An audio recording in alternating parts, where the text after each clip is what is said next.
Një atmosferë festive pritet të mbizotërojë në brigjet e liçenit të Shkodrës, ku do zhvillohet festa e liçenit, i nisur sot dhe për 3 ditë bashkon traditën, natyrën, muzikën dhe argëtimin në një nga zonat më të bukura turistike të qytetit. Aktivitetet do zhvillohen në sheshin e Shirokës dhe do të përfshin panajire me produkte vendase, aktivitete sportive, ekspozita kulturore si dhe koncerte të hapura për publikun. Në një prononcim për mediat, drejtori i turizmit në Bashkinë Shkodër, Renato Lumçi, ftoi të gjithë qytetarët dhe vizitorët që të bëjnë pjesë e këtij eventi. Në kuadër të festës Dita e Liçenit në Bashkinë Shkodër, ju bëjmë dije që do të organizohet në Shirokë, në qendër të Shirokës.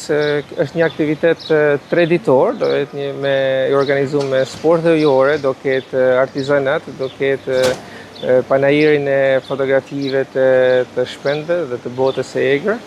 Gjithashtu në darkë, ditën e parë do ketë cirkon kombëtar, që është i ftuar për të kënaqur të gjithë fëmijët shkodran dhe jo vetëm.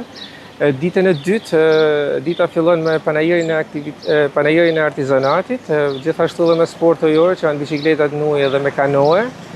Pastaj në darkë do jetë një koncert shumë i bukur me muzikë qytetare shkodrane, që do jenë këngëtarët e mirënjohur Mukaddes Shanka, do jetë Agim Molla.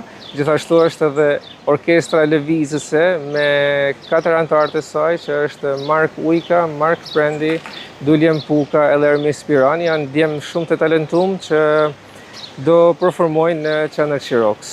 Pastaj ditën e shtunë deri në orën 4, pra që nga ora 10 deri në orën 4, do ketë sërish panajiri artizanati, do ketë këto sportet ujore që ju ftojmë të merrni pjesë të gjithë, si dhe xhiro me varka. Për 3 ditë me radhë, ky aktivitet kthen vëmendjen nga zona e Shirokës dhe liçeni i Shkodrës më i madh në Ballkan, që për Shkodrën është një potencial turistik dhe çdo vit më tepër po merr vëmendjen jo vetëm të investimeve të Bashkisë Shkodër dhe qeverisë shqiptare, por edhe për turistët e shumtë që e vizitojnë këtë atraksion turistik.